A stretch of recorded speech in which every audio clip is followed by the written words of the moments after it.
Lepo pozdravljeni v podcastu Vroča tema.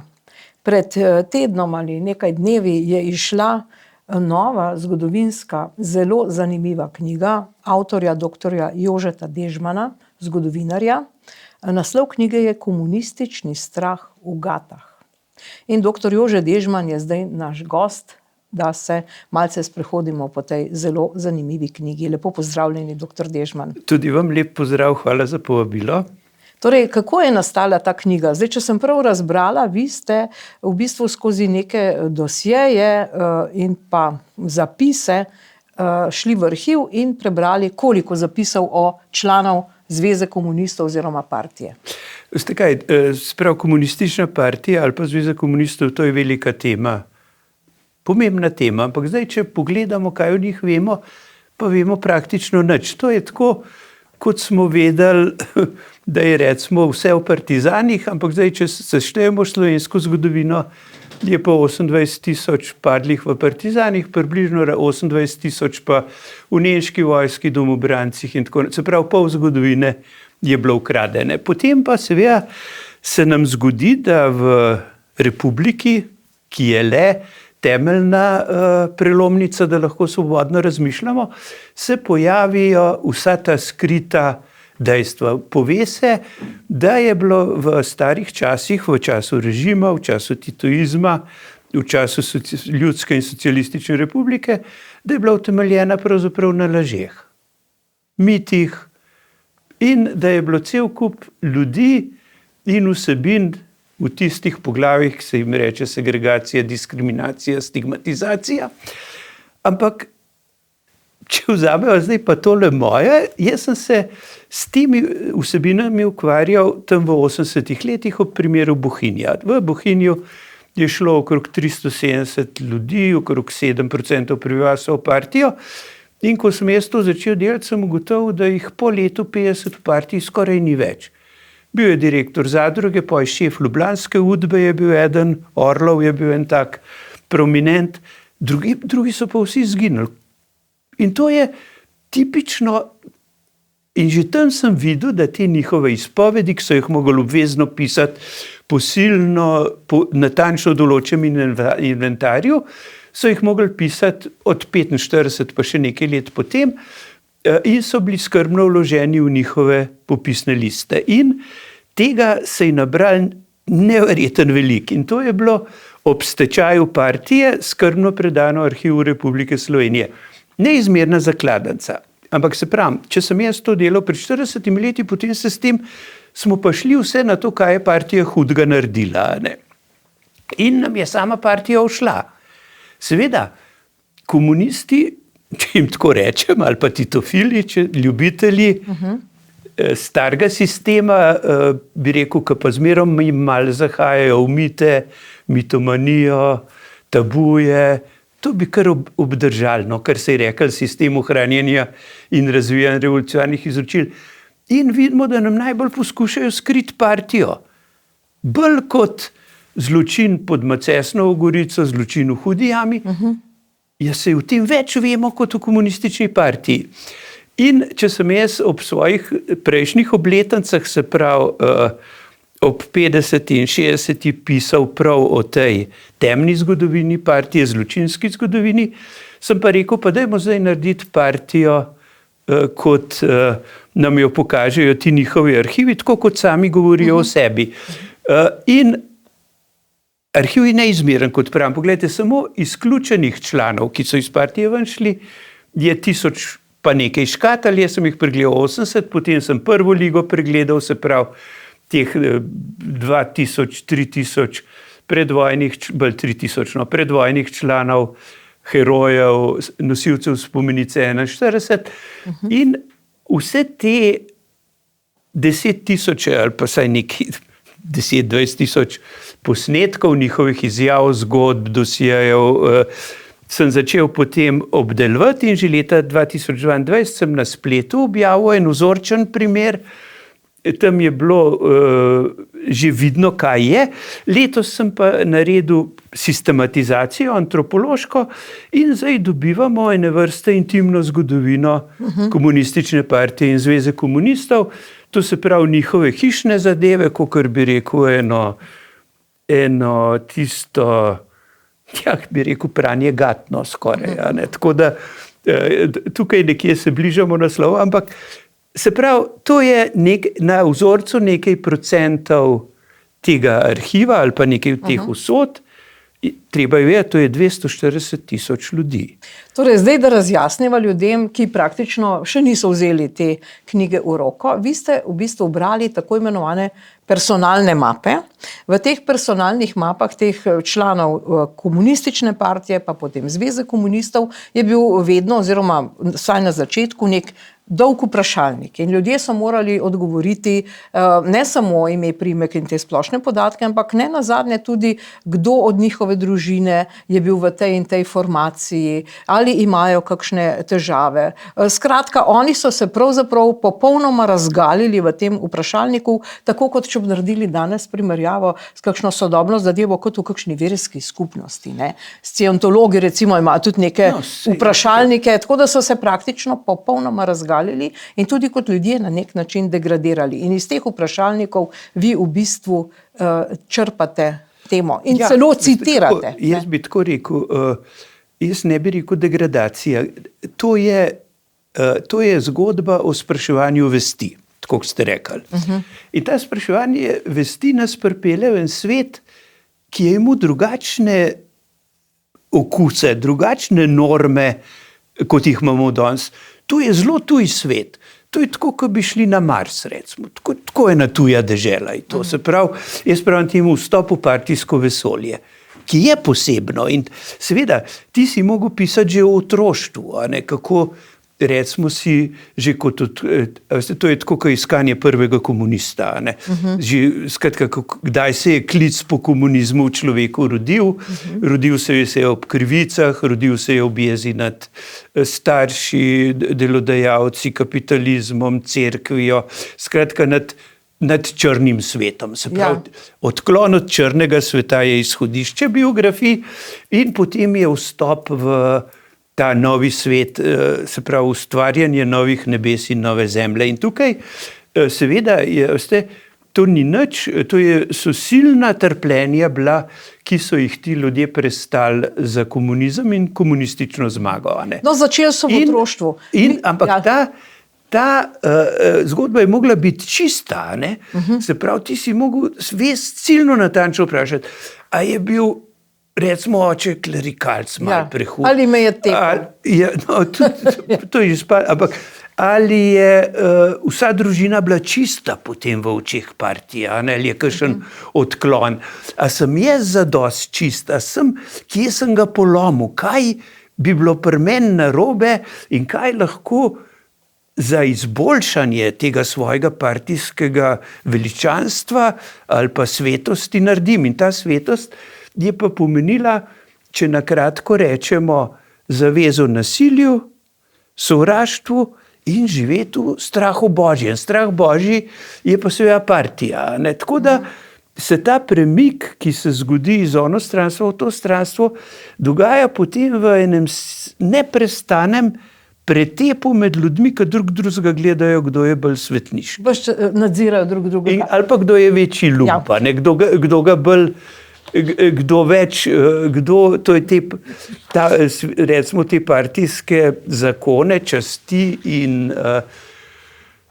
in pravovernosti krši. Ob tem, da teh zakonov praktično ni. To se je vse dogajalo v enem spopadu med ljudmi, ki so klali, grizali drugega in živeli v silnem strahu. Skratka, bili so skozi v gatah pred nekom, ki jih je potem gledal, če so te gate v redu. No, seveda je zelo veliko teh odlomkov iz teh dosjejev. To je objava njihovih zgodb. Da osvetljiva zdaj tole, kar ste zdaj povedali. Torej, tudi Bojan Štih se je našel med temi, ki so jih zasliševali. Pač v nekem obdobju so iskali vse tiste, ki podpirajo Milovana Džilasa, so bili Džilasovci. To je sreda 50-ih let. To je tako. No, in zdaj res bom tole prebrala. Hočevar je dejal, povej nam, kako si se gradil kot komunist in kako si se razvijal kot komunist, je vprašal na tem sestanku, kjer so razčiščevali, kaj je Bojan Štih, itak so ga potem vrgli iz partije. Ne? Ja, to, da razumemo, to je bila inkvizicijska komisija, pred katero partijska inkvizicijska komisija, komisija za pravovernost, za uk in bogočastje, ki ima v paci domnevnega heretika ali pa pregrešnega Bojana Štiha. Bomo zdaj videli, kaj so mu očitali. Bojan Štih strašno veliko ve in bi vam še veliko rad povedal, da je zadosti samo nakažem, je rekel očitno ta Hočevar. Za komunista je potrebna neka skromnost. To ti je potrebno povedati njemu, Štihu, tako so mu rekli, ker je v zvezi s tvojim karakterjem, da se vse malomeščansko preveč zavedaš, da si izobražen človek. Pazite to, ne? Do tega občutka te je mogoče privedla tudi to, da si se zelo hitro dvigal. In v bistvu bi on se moral pokesati, da je preveč malomeščanski. To je bilo res neverjetno, kaj so temu človeku očitali. To se pravi, malomeščanstvo to pa ne, intelektualci ne. Zato so se tudi mnogi intelektualci povezali s proletarci in štrajki. Ne. Treba je vedeti, da je Bojan Štih takrat upravljal silno visoke funkcije v Beogradu in je očitno šel previsoko, ampak ta komisija pa spet niso naivci. Ta Hočevar, France Hočevar, to je ustavni sodnik, on se je dogovarjal z Angleži za prevzem domobrancev in končno je pri snemanju za Roberta Dorina za ta film Rock'n'Roll za resnični konc vojne povedal, da je bil zločin nad domobranci nedopusten. Ampak ta Hočevar je pa zdajle, in to je samo eden od teh, ki zaslišujejo. To niso kar tako, ko bi se eni v bifeju zbrali. To je krema kreme. In enega od sebe hočejo določiti, da pa mogoče ni čista prav, ker je očitno preveč krempelčke polojtrci stegoval. In mu povedo, seveda neusmiljeno, da partija te naredila, partija te bo uničila, če je treba. In ta sestank nima, razen opozorilne narave, nima eksekucije, nima izključitve, nima nič, ampak kaže pa že, da Bojan Štih potem malo so mu perutničke pa rezali in gre študirati. Se pravi, se že vidi nekako prizemljitev tega preveč malomeščansko, intelektualno razvitega povzpetnika partijskega. No, ampak recimo podnaslov knjige je tudi Homo Sovieticus Slovenicus, to se pravi sovjetski Slovenec. Ne? To je zdaj neka nova dvorna kasta, ki je nastajala. Ne? Začela se je praktično med vojno z Vosovci, z kriminalci. Pred vojno je oblikovana v Moskvi. To so naši moskovitija, če temu tako rečem. Sej tudi Homo Sovieticus je sovjetski človek. Zdaj, kakšna je pa tale naša zgodba? Dajmo morbiti jo povedati kar s Štihom mal naprej. Potem se pa zgodi, da tak izjemno pomemben gremij komunistični, se pravi partijska celica pri Društvu pisateljev Slovenije, leta 1958 Štiha še enkrat obravnava. Med pijančevanjem, očitno je se človek v svobodu, se je sprostil malo med tistim študijem pa to, med pijančevanjem je bentil, kako oblast obravnava rudarsko stavko v Trbovljah, slavno rudarsko stavko, in je šel za par dni sedeti, potem ga je pa na tem sestanku celica slovenskih pisateljev s Potrčem, slavnim Potrčem kot predsednikom, in samo Vidmar, mislim, da Pavček pa Kavčič so se malo potegnili za Štiha, ampak so bili pa trije iz centralnega komiteja tam, da bi poskrbeli, da bo pot misli partijske celice prava, in so Štiha gladko izključili. Zato, zdaj pa ta paradoks spet, se pravi, takrat Zveza komunistov, ki skrbi za blagodat in delavski razred in njegov blagodat, izključi svojega člana, ker je zagovarjal pravico do stavke. Tukaj vidimo, da pač pravice do stavke ni. In so tudi drugi primeri, kjer vidimo, kako so obravnavali tiste, komuniste, ki so poskušali stavkati.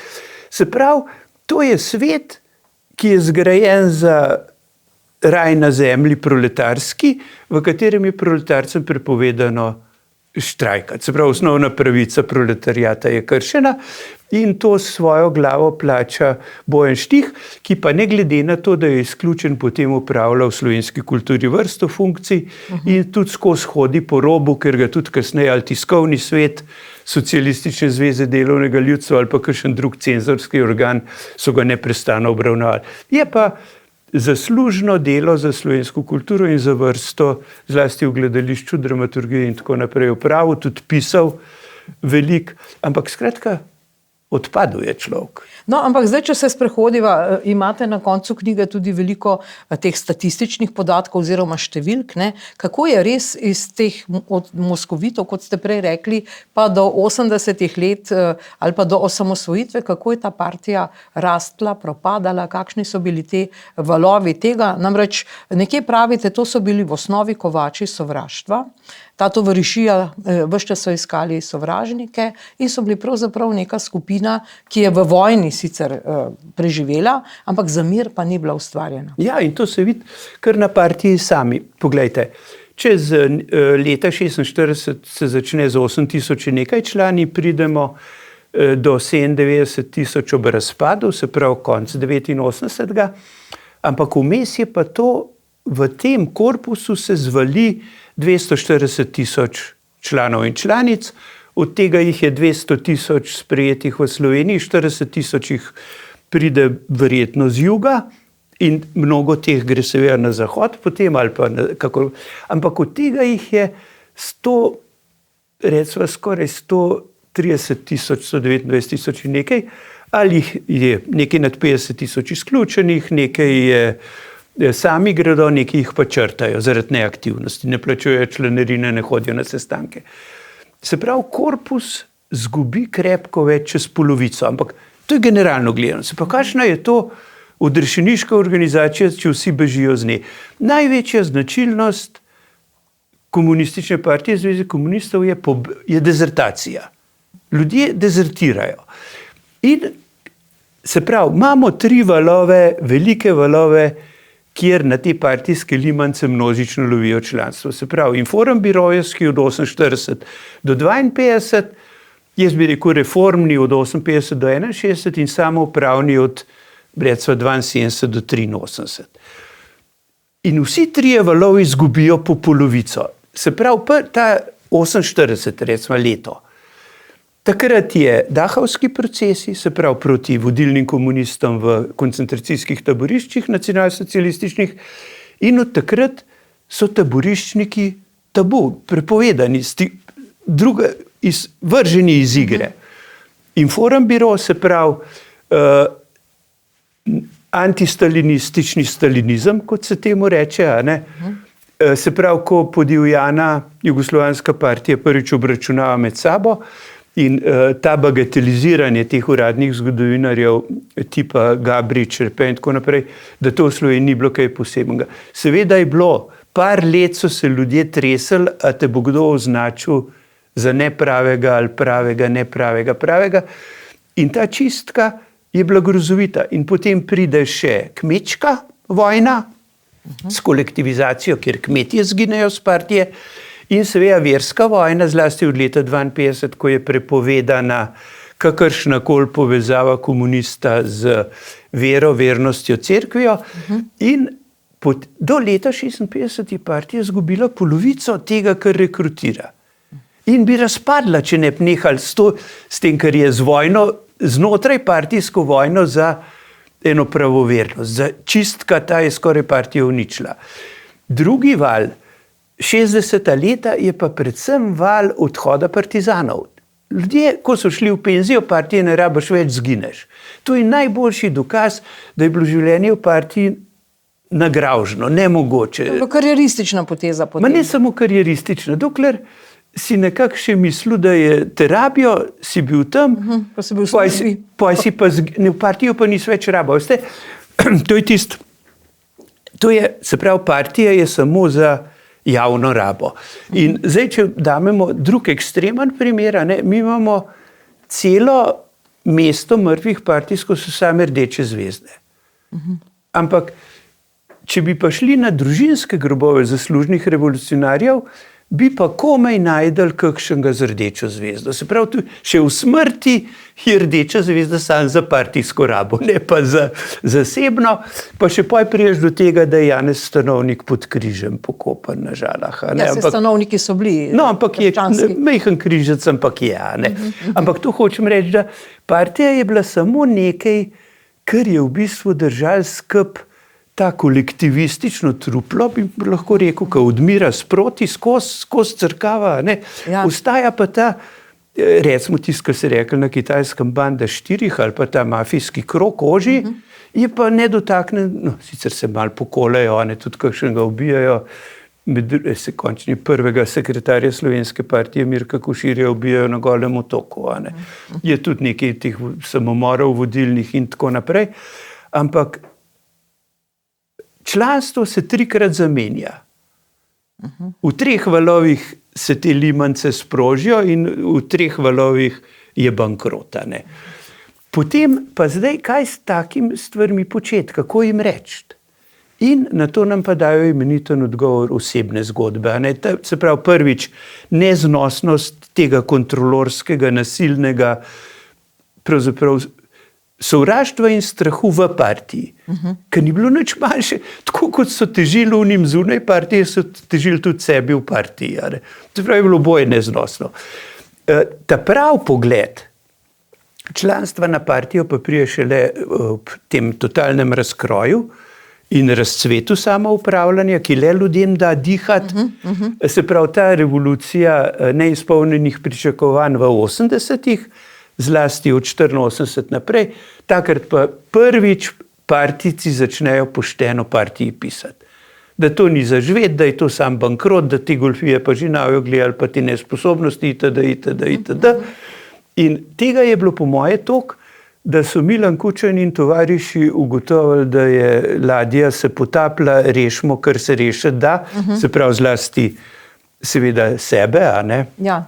z vso ljubeznijo in pa svojo klientelo, in to delajo, v bistvu na tej potapljajoči ladji se še danes potapljajo. Ampak gledajte, prav zdaj, ko omenjate Milana Kučana, njega pa ni v teh dosejih. On nima potem nobenega dosjeja? Ne, poslušaj, sej, mi imamo to slaboumno biografijo Kučanova, ki jo je sam podpisal, in to, kar se bo enkrat delala realna biografija Milana Kučana, bo tudi en takle strah v gatah nastal. Se pravi, Milan Kučan, kot je votla iluzija, za katero se skriva vse kaj drugega. Ampak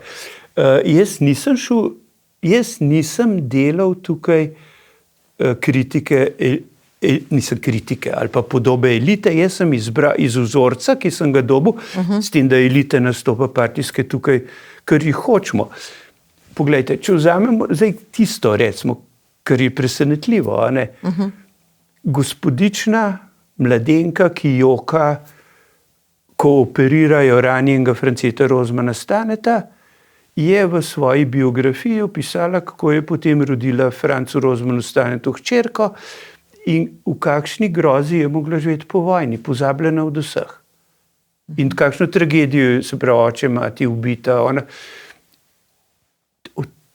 To je ženska zgodovina partije, o tem ne vemo nič. Herta Haas piše svoje telepartijske dokumente lepo, natančno, ampak nekako v rubriki mož in otroci. Anketnega lista, manjka nekako mož, blagorodni in veličastni in sveti Josip Broz Tito, in oče njenega otroka manjka, in otrok manjka.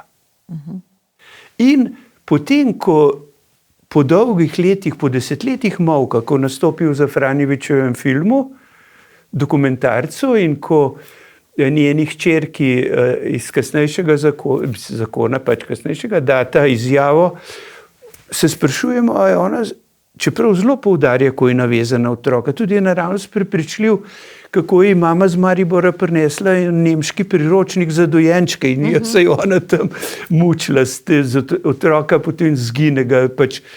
Skratka, tragedija živa, ampak v zgodovini partije žensk in otrok nekako umanjkajo. No, ampak vendarle ta elita... In če bi šli nazaj, nekako zgine iz zgodovine Kardeljeva prva žena, pa izgine... Pa to ni škandalöz, to ni kronika škandalov, ampak čisto navadno življenje. Skratka, ženske, pa gledaš, kakšen je bil partijski odnos do žensk.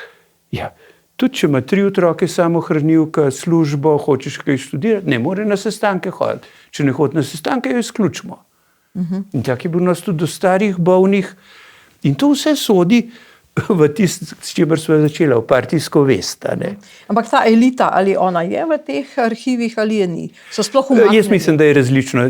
Glejte, za Kardela je nedvomno vso tisto gradivo za zbrana dela, je čisto dost za njegov portret končen. Jaz mislim, da bi lahko tako kot je Ajlec to psihopatologijo Titovo opisal, bi lahko tudi pri Kardelu odkrili podobne stvari.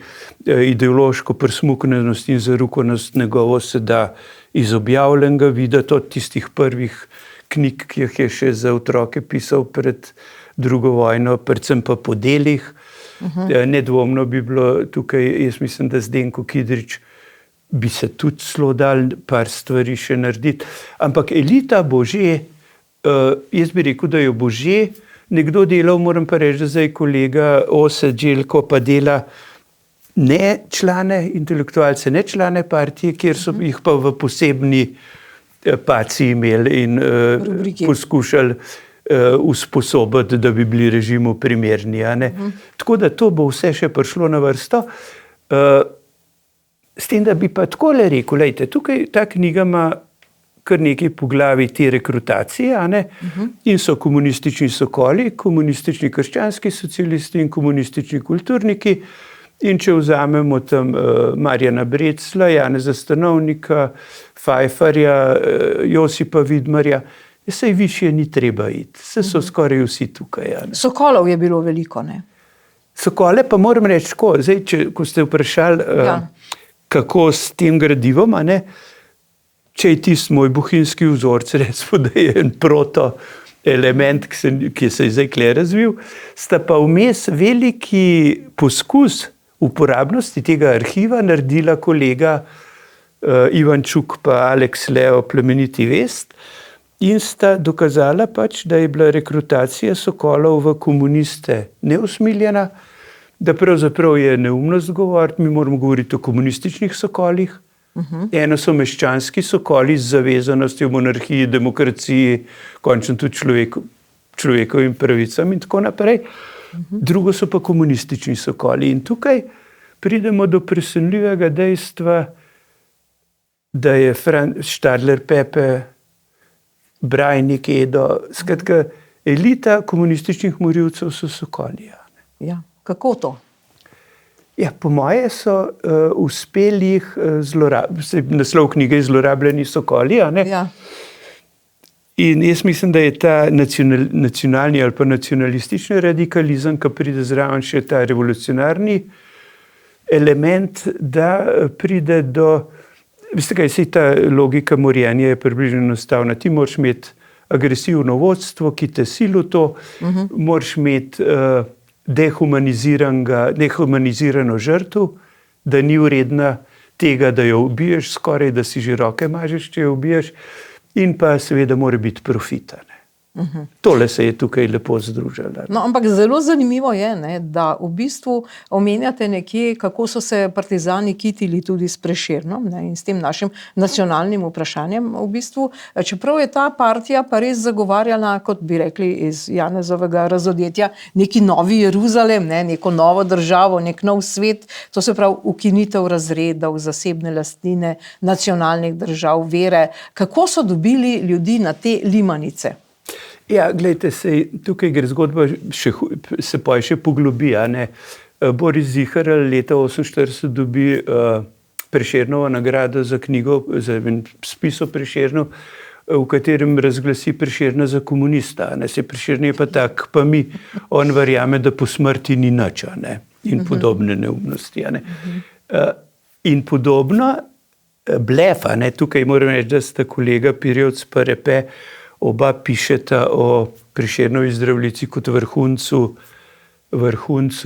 partizanskega tiskarstva, ampak jaz pa tukaj dokazujem, da je vrhunc partizanskega tiskarstva je zgodovina Vsezvezne komunistične partije bolševikov, Stalinova, ki je bila v več izvodih natiskana med vojno in ki je bila Biblija sovraštva, recimo. Se pravi, tukaj je element te avtoritete, te knjige je v bistvu v tem, da jo niso brali.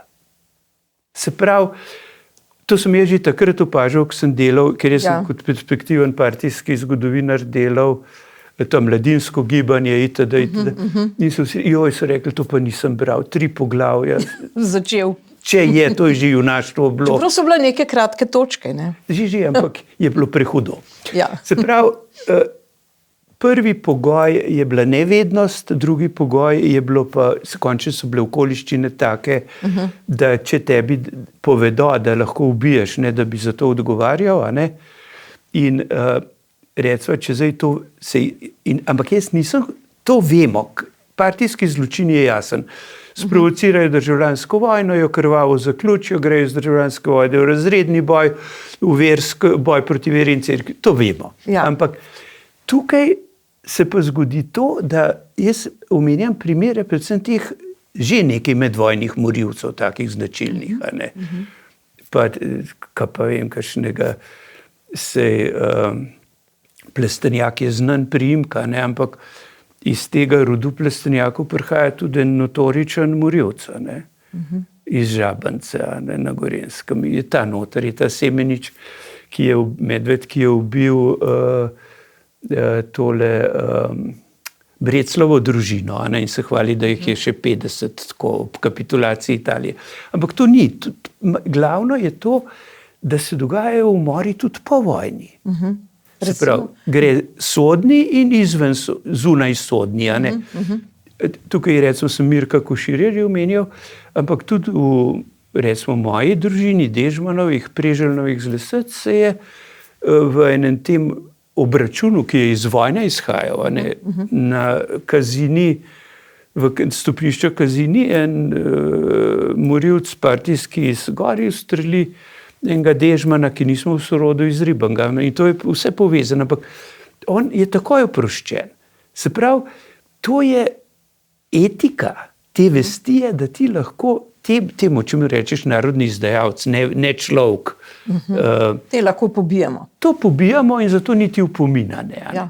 Ti imate en primer zelo lep, ko en miličnik ustav kapetana Ozne, ta se malo razbur, potegne nekaj iz rokava in ga ta miličnik ustreli in to potušajo. In ravno naš slavni Mitja Ribičič Ciril piše, no taj pa res malo prehit ustrelil, ampak ni sankcija. Skratka, umor ni problem. Zanimivi so tudi bratje Dolničar, če jih lahko omenite, kar se tega umora tiče. To so pa ti bratomori. Ja. Prav tukaj omenjamo Stanka Kovačiča, ki sam napiše, da je po vojni ubil brata. So 3 sestre, se pravi, 2 sestri, 3 sestre so vse v partizanih, ena se poskuša ustreliti pred zajetjem, je v ptujskih zaporih, jo še ena sestra rešiti poskuša in mislim, nora, divja zgodba, tragična. Ampak ta ranjeno revo potem obtožijo, da je izdajala in očitno, to je začetek 45, očitno konec vojne dočaka v nemških zaporih, potem jo pa ubijajo. In sta obi sestri, sta si enotni v obsodbi te 3. sestre. Pri Dolničarjih je zgodba nedvomno malo bolj. Na vse zadnje jo je spravil v javnost Ivan Dolničar Sanko, v spominih pove, da še z enim bratom dobita obvestilo, da je izdajalski brat domobranc Peter na Teharjah in opiše dogodek tako, kot da ste se prišla na Teharje in so Petra že odpeljali, že ubila. Zdaj, Vlado, sin umorjenega Petra, je pa pač tudi javno predstavil zgodbo, ki teče tako, da so verjetno Petra pripeljali domov in ga je družinski tribunal potem pobil ali dal pobiti. Tako da tukaj, in sploh, veste, se iz tistega spraševanja vesti o družinah, se vidi, da tudi v najbolj uglednih družinah največjih komunističnih povzpetnikov ali pa prvoligašev ali pa teh superkomunistov se jim marsikdaj zgodi, da imajo težave z pravovernostjo družinskih članov, tudi, da so ti člani ali umorjeni ali pobiti v teh v povojnih množičnih umorih ali kakorkoli. In kam pa lahko ta shizofrenija pripelje, je pa seveda najboljši primer Borisa Novak z zgodbo Novakovih, kjer si človek preprosto zmišljuje, se mu že malo meša od vsega skupaj in ne more dojeti, kje so se ti nesrečni oče, njegovi bratje in ta nečak, oziroma pač nečak, kje se Čepičev, kje se znajdejo, da jih to stane glave. Max Čepič. Povejte nam to zgodbo, zato ker je Boris Novak napisal Vrata nepovrata. Vrata nepovrata, ta tridelni, to je mojstrovina poezije. Jaz moram reči, z užitkom berem. Ampak vse ostalo je pa Bog pomaga. Ne moreš ti zdaj opravičevati recimo, hujše pa še to, kar potem v kakšnih intervjujih razlaga, naj bi bil oče obsojen na smrt med vojno, naj bi skoraj sam premagal italijansko vojsko v italijanski ofenzivi leta 1942. To so pa pubertetne neumnosti, ki ti v stiski, ko vidiš, da je realnost prehuda, si izmisliš prijatelja, si izmisliš dobrega očeta, ki rešuje cel svet. Kakor je Mirko in Slavko v stripu. In tudi zgodba teh treh, Lev Novak je nedvomno tragična zgodba. On je član centralnega komiteja, ko ga Nemci ujamejo, ga Kardelj in kompanija, se pravi najvišje partijsko vodstvo, obsodi izdaje. Več kot jasno je, da te izdaje ni bilo in zdaj in kolegica Ratejeva in recimo kakšno že medvojne zgodbe povedo, da te izdaje ni. Nesrečni Čepič, ki ga ubijajo tamle pri Moravčah, je očitno plotene zarote glih Mitje Ribičiča in teh, ki so ga po tistim, ko morijo te nesrečne novomobilizirance na Pohorju, mu očitajo, da je eno paniko sprožil. Zgleda, da je to. Fric, ta znani Mirko Fric, tretji Novak, ki nedvomno ni bil kakšno nedolžno jagnje božje, ampak je očitno tisti svoj politkomisarski ali pa krvavi posel resno vzel. Jaz moram reči, da tukaj, ko smo pisali Gorenjski odred, smo mi njega zaznali, da je to je bilo leto 1992. In pa sem jaz gotovo, je bil v enoti mojega strica. In smo lahko na tem, da ga je dal moj stric ubiti, če so zelo natančna. Se pravi, imamo tudi tukaj lahko eno povezavo z Borisom Novakom. Ampak to je bil eden od klasičnih umorov v partizanskih enotah, ko nekoga označijo in ga vzame hudič in megla.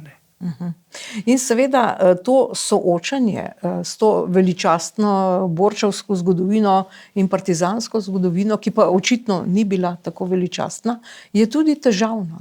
Zdaj te ljudje, pišete, so imeli veliko psihičnih težav, omenjate Janeza Kanonija, pa Miloša Kobala, dva psihiatra. Kakšne so te zgodbe, ki so jih psihiatri zabeležili? Poglejte, se tukaj ne gre, jaz moram reči, Kobal je očitno mu pravka nekaj, ko je saniral te znotraj politične policije po vojni, pa jaz moram reči, da je tudi sam kot oseba je en patološki lažnivec. No, to sem jaz tudi temule, ki dela na Radio Ognjišče? Sem pisal, ko dela tale spomine na televiziji. Lombergerju sem napisal analizo, ker sem šel gledati Kobalove medvojne spise. On je nekako je en partizanski vohunček, ampak daleč od tega, da bi tako kot on bil James Bond ali pa Mata Hari slovenske partizanščine. In on izjemno natančno piše, ko je osumljen, ko prijo partizane, on par mesecev samo piše te ovajavske spise, a ne? In se nekako zmaže, potem pa poskuša, on še leta 80 zaslišuje te levosovce, to, kar zdaj objavljamo tudi na Radiu Ognjišče, in se gre ta glavnega junaka slovenske politične policije. No, v bistvu, jaz moram reči, težavna oseba. Ne. Lomberger jaz mi samo napisal, da to sem pa res zanimiv napisal, ampak ni bil pa sposoben se z tem nesrečnim pričevanjem nesrečnega Kobala soočati. Drug primer je Kanoni. Tukaj je pa seveda zgodba malo bolj zapletena. On očitno je zdravil vrsto tudi tragičnih primerov. Sin v knjigi o očetu par primerov opiše, očitno je mu dosjeje. Zdaj, ker je bil pa sin arhivar na psihiatrični kliniki, bi pa mogel povedati, da je te dosjeje odtujil ali so še tam. Ampak gre za to, da nekaj ljudi je bilo v obravnavi. Sej tudi seveda so te morilce iz Roga vozili malo na Bled, malo v Martuljk, malo pa tudi na psihiatrijo. No, sej eno od teh zanimivih sledov, kar jaz vem, moja sled se je izgubila nek v Avstriji, je pač dnevnik ene sestre, ki je delala na tem oddelku v Polju. Ampak omenjam pa tukaj rezultate Janka Kostnafla, on je pa imel ta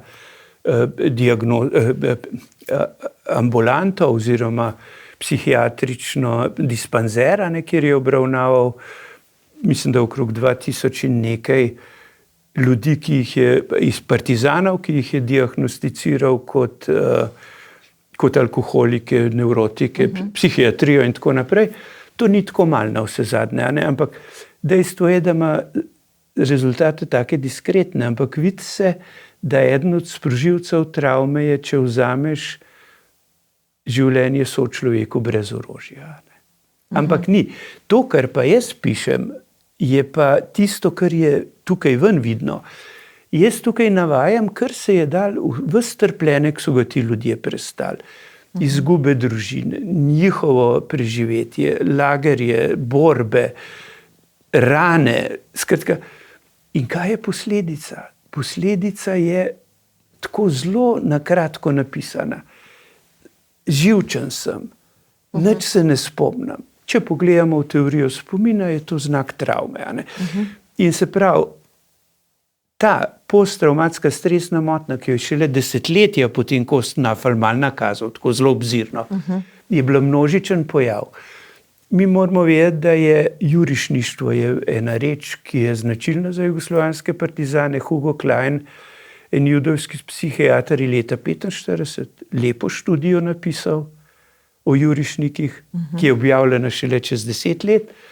To je bil množičen pojav. Tukaj je nekaj jurišnikov samih napisalo, kdaj ga vrže, kako ima izpade, predvsem pa kako jih je to motilo v življenju, da niso živeti mogli, da to ne gre.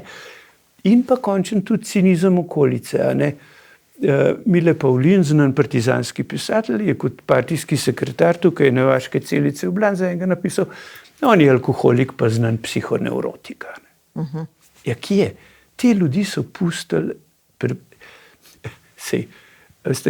še bolj jasna podoba obsega te travme je poglavje o alkoholizmu, kjer se vidi, da je ta že sicer endemični slovenski alkoholizem tukaj doživel neverjeten razcvet. In to pa zdaj, ko sem delal, to je spet 40 let nazaj, eno raziskavo nacionalsocialistični veljaki v Tržiču, v tedanji občini, oni so tudi imeli vero, da tele pijance mu pa že k sebi spravili. In oni so se na enega malarja Pratesa spravili in ga skozi 3 leta terapirali. In jaz sem ga še kar pil. In tukaj imate tudi nekaj ljubkih primerov terapije partijske z opomini, s pogovori. Tudi Ruglova?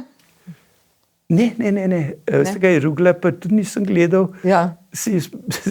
koliko je pa on s partizani imel upravka, pa ne vem, mislim, ker v času, ko sem bil jaz pri Ruglu, partizanov ni bilo več.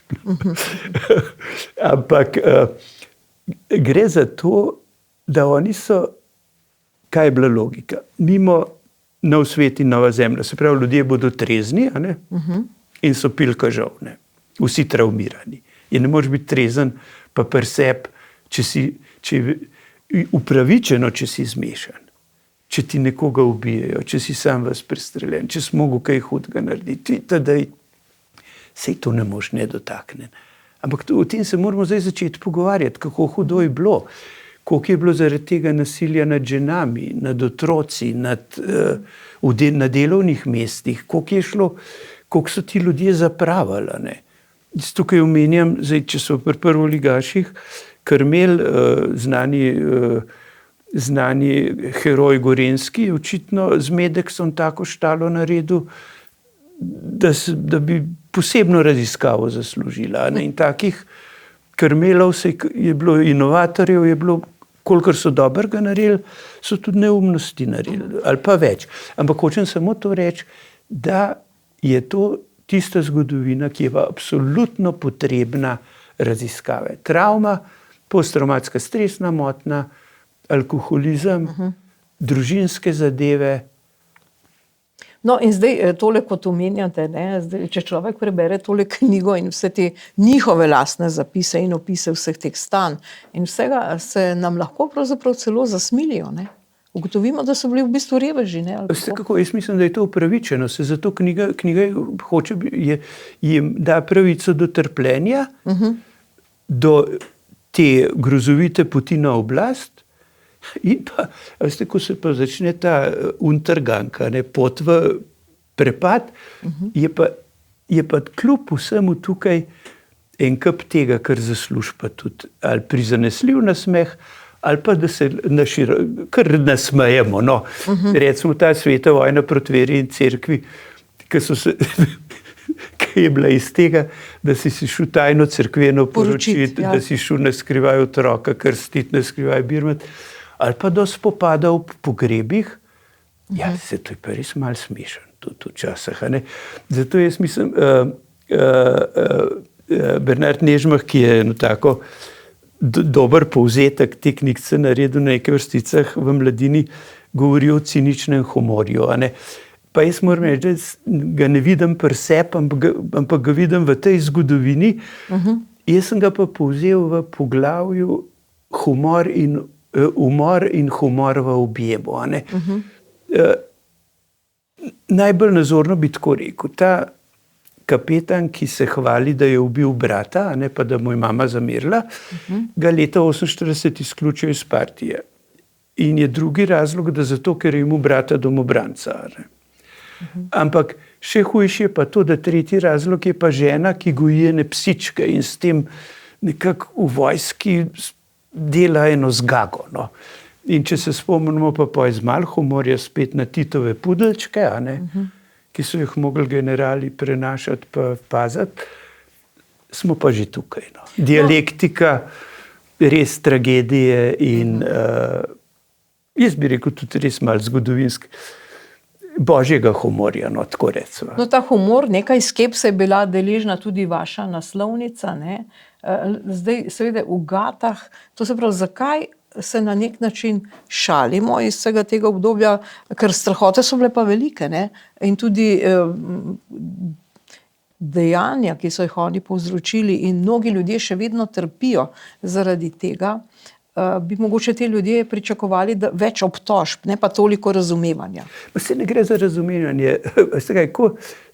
Ko bomo razumeli, da so s tem svojim načinom vladanja sebi jamo skopali in da so odličen dokaz, da nasilje vodi v propad. Nasilje, sovraštvo in strah. In zdaj k naslovnici.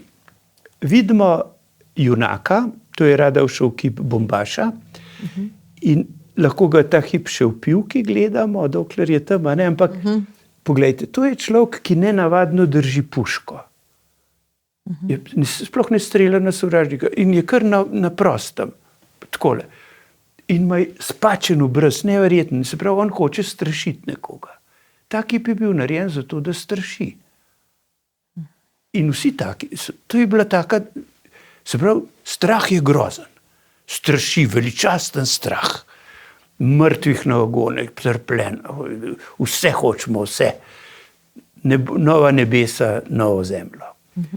Ampak potem, če mu dodamo namest bombe, element, ki je pa malo moderniziran, to recimo so ene ženske spodnje hlačke, pa dobimo to težavo, ki je pa tukaj vidna.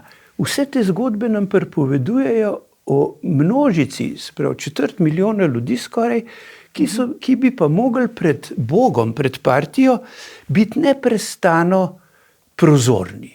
Se pravi, pravzaprav v gatah. Takrat si nemočen, na razpolago in pa moraš zelo paziti, a so gate v redu, da mi nekaj ušlo, ne sme ti nič ujeti, moraš biti v brezhibnih gatah skoraj. Ne? In jaz mislim, da jaz moram reči, da to je, sem vesel, da je tukaj v tej knjigi bilo nekaj tudi družinske kooperacije. Starejši sin Žandi mi je svetoval malo konstrukcijsko, Dominik je pa oblikoval, ker je le dizajn naredil, pa Kraljevo akademijo, pa zdaj doktorat delo, pa tako naprej. In je to dilemo tega strahu po moje v ta kip lepo stlačil. Se pravi, mi imamo nekaj, kar je bil gromozanski strah. Zdaj pa to ni več. Zdaj pa hvala Bogu se lahko odkrito pogovarjamo, spoštujemo, tako kot ste rekli, sočutni smo do teh ljudi, ki so mogli to prestati, ampak hvala Bogu, da tega ni več. Da je to, kakor da bi šli na Mars. Gremo v en drug svet, med ene malo prsmuknjene ljudi. Jaz tukaj na koncu sem dal nekaj teh intelektualnih vzorov, od Romana Rolona in na koncu imam tudi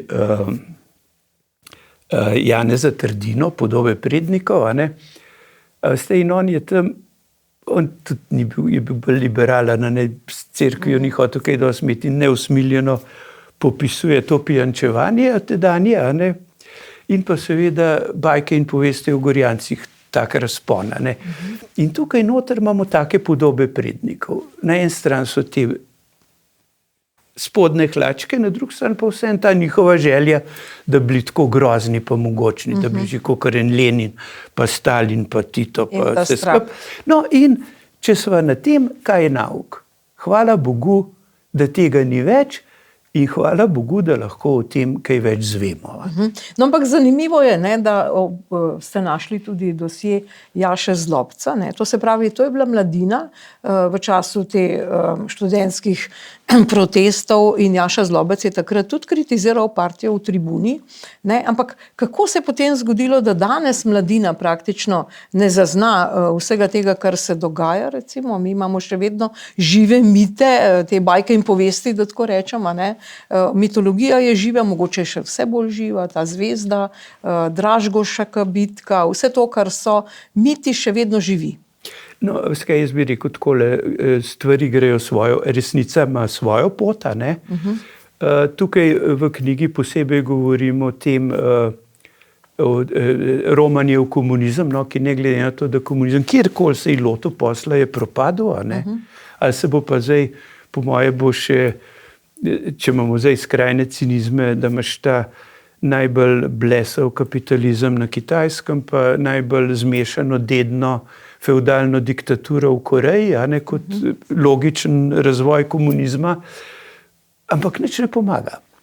Moram reči, da je tale, jaz bi rekel, prosvetljenski hudič, ki nas bega s to enakostjo, z tem, da bomo vsi nekako, kljub vsemu bi bili vsi revni, če bi se tem idealom.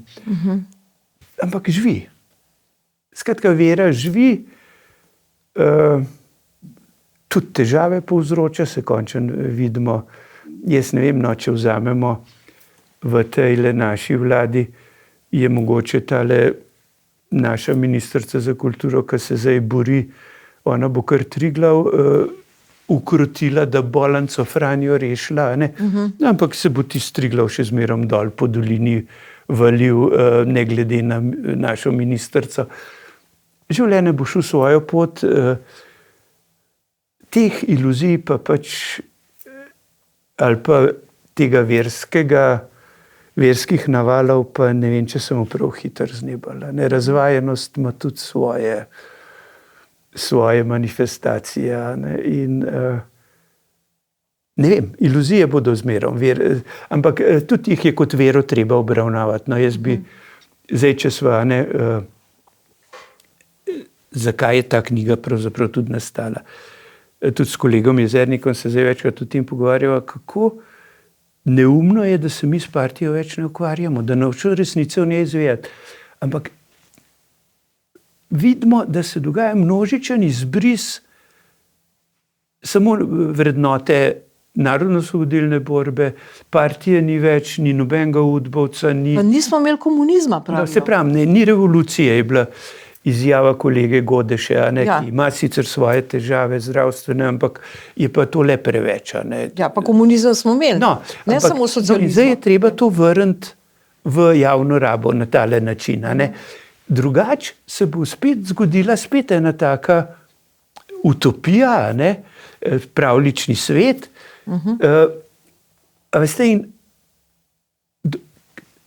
gre za to, da resnica je, jaz vem, bom zelo nazoren primer povedal, mi imamo težavo zdaj priznati, da je celoten ta mitološki svet teh partizanskih grobišč, da je po domač povedan v večini primerov fake news. In bom povedal nazorno, največji partizanski grob v Sloveniji naj bi bil Cvibelj, se pravi v Žužemberku. Uradno v grobišču piše 1200. Recimo 580 znanih, 600 in toliko neznanih. Ko odprejo kostnico, je noter manj kot 300 delnih skeletov. In ne vemo, kdo so. Se pravi, to je približno metafora partijske in partizanske zgodovine. Na vse zadnje nas je ta mit, ta smrt, ki je ležala, ta amorfna, kolektivistična smrt, je zastrupljala in nazaj zastrupljala. Saj to so Dražgoše. V Dražgošeh ne vemo, kdo je pokopan. So vsimpala. Ampak dokler tega ne bomo vedeli, ne bomo normalni. Kaj pa to pomeni? Iz tega kolektivizma, da je kar nekaj bilo, se moramo vrniti k človeku. In to k človeku, kakršen je bil. In če greva še korak naprej, ko zdaj, recimo, ena od fenomenov te levičarske arhitekture, pa tega našega muzeja Mauta so te arhitekti, ki naj bi bili gospodje. Gospod, končen konstruktor Nove Gorice, gospod Ravnikar, je pozabil narisati cerkev v Novi Gorici. Zdaj je v modi Marjan Šorli, plečnik skoraj Novi Kranja. Ja, on sam se je sramoval stolpnice, ki je bila protiteža cerkvenega zvonika. On je podaril kapelo v Prešernovem gaju. On je narisal, potem ko pogori v čudnih okoliščinah srednja vas v Bohinju, je čez 14 dni na naslovnici Slovenskega poročevalca kolhoz v Bohinju avtor Marjan Šorli. In ob dodatku, da je bil kronični alkoholik. V kolikšni meri je Milan Kučan del te mitologije?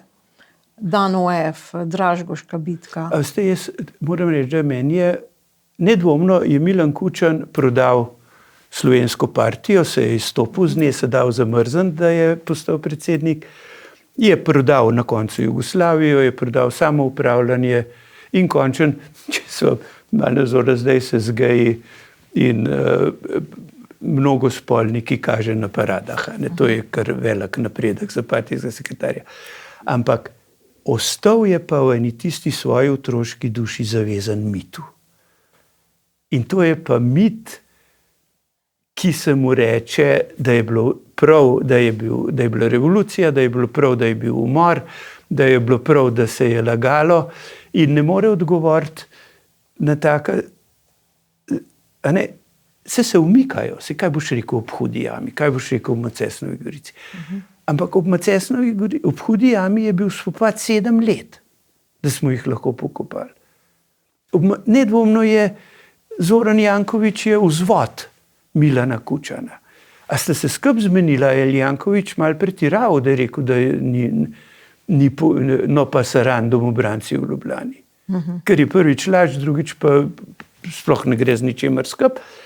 Ampak to je na vse zadnje, to bo bilanca Milana Kučana. Ustrajanje, verjeten, pač jaz bi rekel tako, ena nesanirana vojna sirota, kar Milan Kučan je, ki je ostal preni otroški pravalci. In z njo zastrupla sebe in celotno garnituro, ki mu sledi. Žal. Knjigo končate z dosjejem Janeza Janše. Kaj lahko izvemo iz tega? Jaz mislim, da je upravičeno. Ja. Sej tudi jaz moram reči, da če smo začeli Oto Lutar, da se ne, da bi se štulo zraven, ampak Oto Lutar je v dnevniku Janeza Janšo in mene označil kot magnum crimen, kot največji zločin, da pač mešava ljudske glave v tej deželi. Ampak Janez Janša je v času, ko je vstopil v partijo, je bil star okrog 19 let, se pravi verjetno 4. razred gimnazije, na enem mitingu teh mladinskih, ki so takrat bili vse splošni, je izrazil željo, da bi v partiji. Jaz moram reči, da tukaj bi jaz razlagan, da verjetno so bili tako veseli, da sploh še kdo hoče v partijo, da niti niso izvršili kakšne, ni bilo več politično-policijskega preverjanja, ki bi odkrilo, da je oče Janeza Janše domobranc. Sprašujemo se, če je bilo to še potem tudi pri zaposlitvi na Republiškem sekretariatu za ljudsko obrambo, ampak Janez Janša, ko ugotovi, da je nekaj narobe, to so pa pravice slovenščine, tisto, kar smo takrat rekli, obračuni, napadi na JLA in tako naprej, on je vse skozi na robu zapora. Pa je bil tožilcev obtožni predlog, pa je bil tako. In tukaj citiram pač to tik pred aretacijo. On da kot kandidat za predsednika Zveze socialistične mladine intervju, v katerem pove, da je za partijo edina pravilna pot, da se razpusti. In to se je tudi zgodilo, ste končali. In to se je zgodilo, Janez Janša je pa šel v arest. Se pravi, je prestopil vse meje. In tukaj se nimamo kaj. Janez Janša je pravzaprav politični zapornik in upornik proti lažem in partijski mitologiji. Kot minister za obrambo in še prej kot akter te slovenske pomladi, ampak zlasti pa kot vojskovodja reši Slovenijo. In Janez Janša svojo neizmerno trmo vztraja v tej politiki še danes. Tako da na vse zadnje, tako se je zgodilo. Tako ste končali končno zadnji stavek. Povejte nam, ali je v tej knjigi kaj osebnega? Mojega? Ja. Veste kaj, družinska zgodba, kot sem rekel, se pravi, jaz imam ime po stricu Jožetu, partizanu, ki komaj polnoleten pade avgusta 42 na Oblakovi planini. To je bila izdaja, v kateri so bila verjetno zapletena, se pravi, drugi Dežman, ki tam pade iz Ribanga, njegovega brata in še enega iz Ribanga so dolžili, da sta izdala to Oblakovo planino oziroma ti študent s Prvetrnikov. In to je bila zgodba, ki se vleče potem dolga leta, ki doživi, se pravi, ta dva domnevna izdajalca sta 45 zaprta v Begunjah, enega ubijajo, enega spustijo. Leta 48 se okrog tega tisti dogodek s streljanjem, ko ta politični policist ustreli pa napačnega brata, ta domnevni brat izdajalec je potem leta 56 obsojen na dolgoletno zaporno kazen.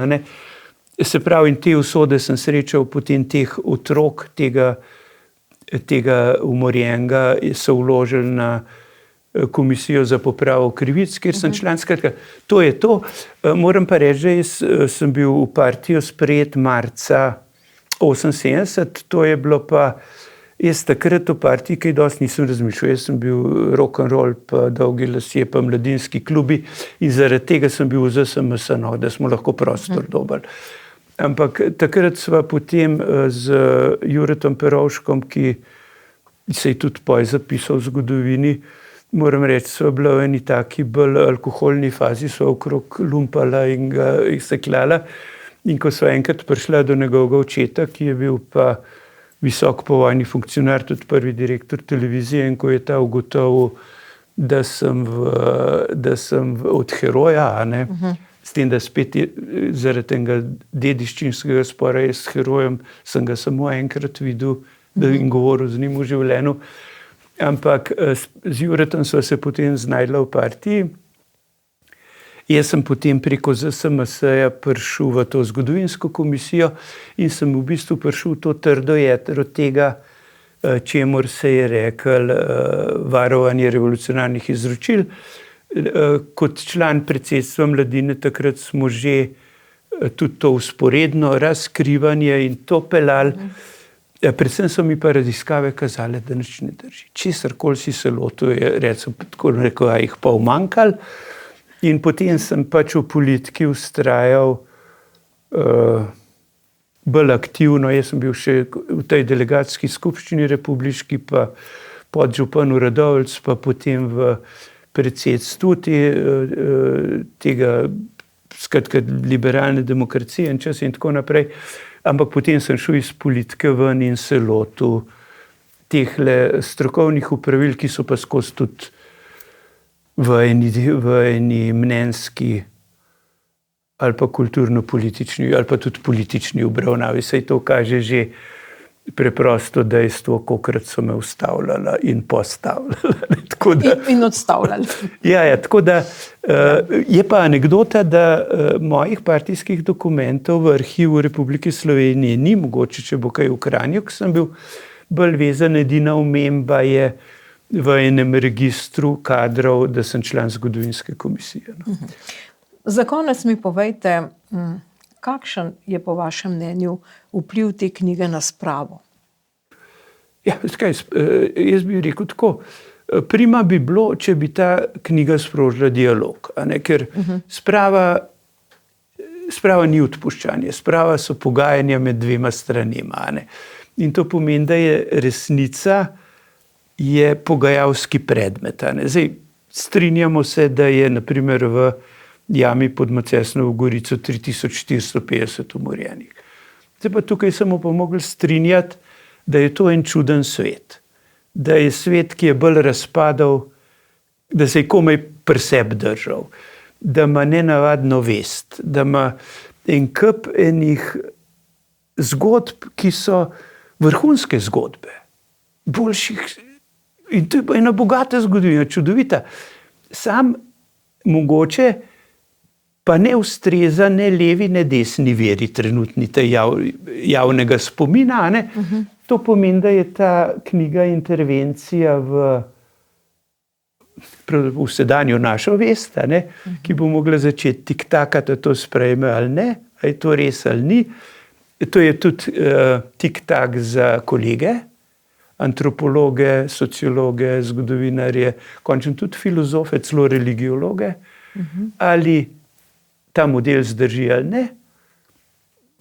In tako bi vam rekel, če sem pred 40 leti tisti Bohan napisal kot vzorc, ali pa če sem tam mogoče leto, dve, tam malo pred 90 naredil prvo štetje žrtev, pa leta 98 prvi označil, koliko približen je, vidimo, da smo kar nekam prišli. Naj gre pa ta pot tudi v tej smeri, k resnici in spravnim pogajanjem. Doktor Jože Dežman, najlepša hvala za vaše komentarje in seveda za to knjigo, ki je dokument časa. Ja, hvala in upam, da bo ta dokument med ljudmi zaživel. Tudi mi upamo. Naj vam uspe. Hvala lepa. Če ste bili z nami, hvala za pozornost. Nasvidenje.